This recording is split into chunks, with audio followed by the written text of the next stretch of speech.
루마니아가 1조 3천억 원 규모의 K9 자주포 도입을 최종 결정했다. 루마니아 국방부가 지난 19일 공식 홈페이지를 통해 K9 자주포 도입을 최종 결정했다고 발표했습니다. 루마니아의 자주포 입찰에는 독일의 명품 자주포 판저어비치 2000과 튀르키예 프로나2가 도전장을 냈지만 결국 루마니아는 한국산 K9 자주포를 선택했습니다. 이는 루마니아가 최근 7년간 도입한 무기 사업 중 최대 규모로 루마니아는 폴란드, 튀르키예, 노르웨이, 핀란드, 에스토니아에 이어 유럽의 6번째 K9 자주포 도입국이 되었습니다. 루마니아 공영방송은 최종 도입이 결정되자마자 이를 긴급 보도했습니다. Armata română va cumpăra de la firma sud-coreeană 54 de obuziere șenilate K9 Tunet, 84 de vehicule de suport și peste 17.000 de lovituri de 155 de mm. Un astfel de tun de mare calibru poate distruge cu 4 lovituri o suprafață de mărimea unui stadion, iar într-un singur minut trage 8 proiectile. Războiul din Ucraina a arătat că artileria trebuie să fie autopropulsată, pentru că altfel are șanse mici de supraviețuire. În acest sens, acest contract asigură foarte probabil soluția. Primele 18 obuziere vor fi făcute în Coreea de Sud, în fabrica din Changwon, la 300 de kilometri de capitala Seul. Acestea trebuie predate armatei române în 2 ani și jumătate. Următoarele 36 de obuziere vor fi asamblate în România. Potrivit fabricantului, K9 Tunet a fost testat în cele mai grele condiții. Korea has very various climate condition, very warm and very hot and very cold. When we tested in Korea, then we have a lot of experience in Norway, India, and even Australia. And these days we are tested in Middle East area. That means we can cover all of area in our Earth. Se evidențiază prin faptul că a fost testat în luptă. Este rodul unei experiențe a armatei sud-coreene și a concernelor sud-coreene în dezvoltarea unor sisteme de armament. Când spun că a fost folosit în luptă, aceste piese de artilerie au răspuns artileriei nord-coreene. Cu peste 100.000 de angajați și o cifră de afaceri de 65 de miliarde de dolari, compania care produce obuzierul K9 Tunet este al 7-lea grup ca importanță din Coreea de Sud. 루마니아가 K9 자주포를 도입한다는 소식에 가장 놀라면서 큰 반응을 보이는 국가는 러시아가 아닌 중국입니다. 중국에서는 K9 자주포를 의도적으로 깎아내리며 연평도 해전에서 북한의 90견인 국사포에 의해 격파된 자주포라고 했습니다. 이는 인도가 중국과의 국경에 한국산 K9 자주포를 배치하면서 자국이 세계 최고 자주포라고 떠벌린 PLG-05에 비하면 형편없다고 말해왔기 때문입니다. 중국 신화 군사망은 아시아 최고라던 K9은 실전에서 그들이 자랑하는 긴 사거리와 고성능을 전혀 발휘하지 못했고 오히려 6문 가운데 절반이 파괴됐는데 그 3문을 파괴한 것은 90견인 곡사포라고 주장했습니다. 그러면서 일부 국가들이 K9을 구매한 것은 순전히 한국이 반도체 기술과 민간 자동차 기술 생산 라인 등 많은 것을 제공했기 때문이라며 K9의 성능이 우수해서 수출된 것이 아니라 다른 선물을 줬기 때문에 수출이 성사된 것이라는 말도 안 되는 주장을 펼쳤습니다. 실제로 연평도 해전은 북한의 느닷없는 선제 공격으로 인해 K9 자주포 6문 중 3문이 고장나긴 했지만 K9 자주포가 북측 도발 원점에 집중 사격을 해 초토화시킨 바 있습니다. 포탄이 떨어진 탄착군 형상 분석 결과 사거리 공산오차와 편의 공산오차가 카날로그 데이터보다 우수하다는 사실이 밝혀지면서 전세계 관계자들을 놀라게 했습니다. K9 자주포는 불과 80여 발을 발사했지만 북한의 해안포에 의해 10배 위력을 발휘했다고 했습니다. 이는 K9 자주포에 이중 고폭탄이 장착되어 한 발의 포탄이 터지면 수십 발의 자탄이 함께 터져 실제로는 수천 발을 쏜 것과 맞먹는 타격을 줬다고 했습니다.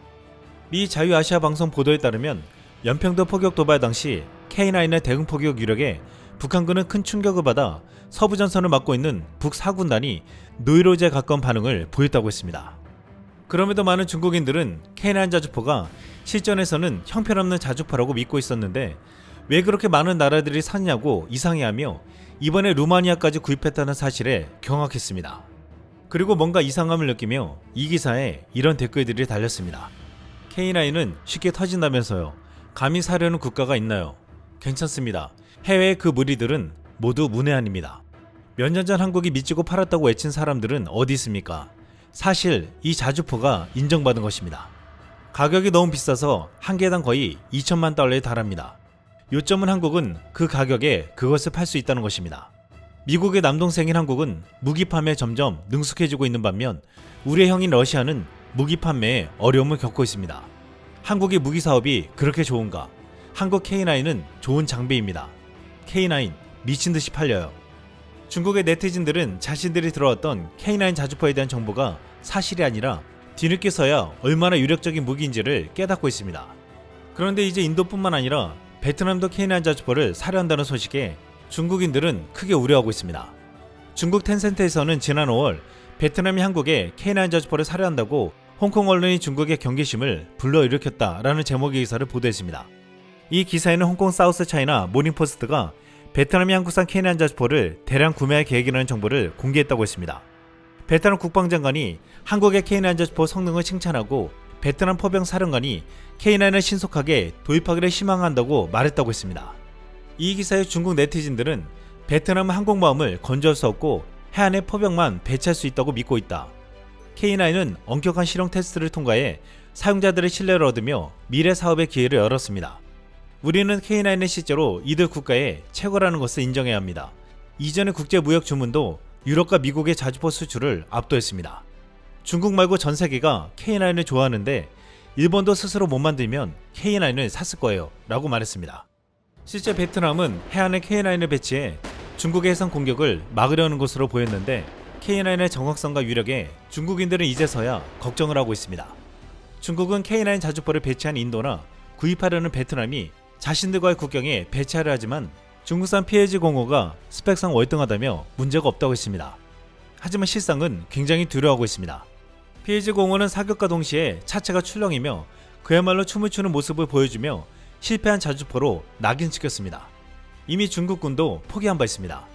중국 인민해방군 육군은 약 2,000여 문의 화포를 보유하고 있는데 이 가운데 PLG-05의 수량은 300여 문에 불과합니다. 중국은 PLG-05 이후 사실상 장거리 타격에서 자주포를 배제시켰고 현재는 자주포 대신 방사포를 다변화시켜 기존 자주포 부대를 방사포 부대로 개편시켰습니다. 중국은 80년대 서방과의 교류가 진행되면서 서방의 기술을 받아 PLG-45를 만들었습니다. PLG-45와 같은 경우 사우디와 쿠웨이트, 방글라데시, 알제리, 파키스탄에 수출 실적이 있었는데 하지만 이후 자신들의 기술로 만든 05형은 어떤 나라도 사지 않았습니다. 한 중국 군사 전문가는 PLG-05 자주포의 사우디 수출 단가가 대당 740만 달러였다며 그 비싸다는 독일의 판저비츠 2000 자주포도 500만 달러인데 이보다도 높다고 했습니다. 놀라운 것은 K9 자주포는 300만 달러에 불과하다는 것입니다. 이번에 루마니아 자주포 사업에 폴란드가 끼어들어 제안했지만 초기 단계에 거부당했다고 했습니다. 이는 폴란드가 크랩 자주포를 수출하려 했던 것으로 해석되고 있습니다. 폴란드에서는 왜 국산 크랩 자주포를 더 생산하지 않고 한국산 K9 자주포를 대거 도입하느냐고 말하고 있습니다. 하지만 크랩 자주포는 폴란드가 기술이 없어 조립만한 영국의 포탑과 한국의 차체를 결합해 만든 자주포입니다. 이것은 비용이 훨씬 더 들고 완성도도 떨어진다고 했습니다. 최근 우크라이나 전장에서 크랩 자주포가 큰 활약을 하고 있다고 알려졌지만 우크라이나에서 독일산 판저비츠 2000을 운영해본 한 병사가 충격적인 발언을 했습니다. 그는 크랩은 미완성이고 잘못 생각한 매우 조잡한 기계라고 생각합니다 라며 포탑과 차체와의 결합에서 불안정성이 현장에서 드러나고 있다고 했습니다. K9 자주포는 이제 미국에서도 테스트를 하려 하는데 이번에 루마니아 도입까지 확정되면서 유럽은 물론 아시아를 넘어 미국 등 전 세계에서 찾는 자주포가 되고 있습니다. 이상 쓸멍이었습니다.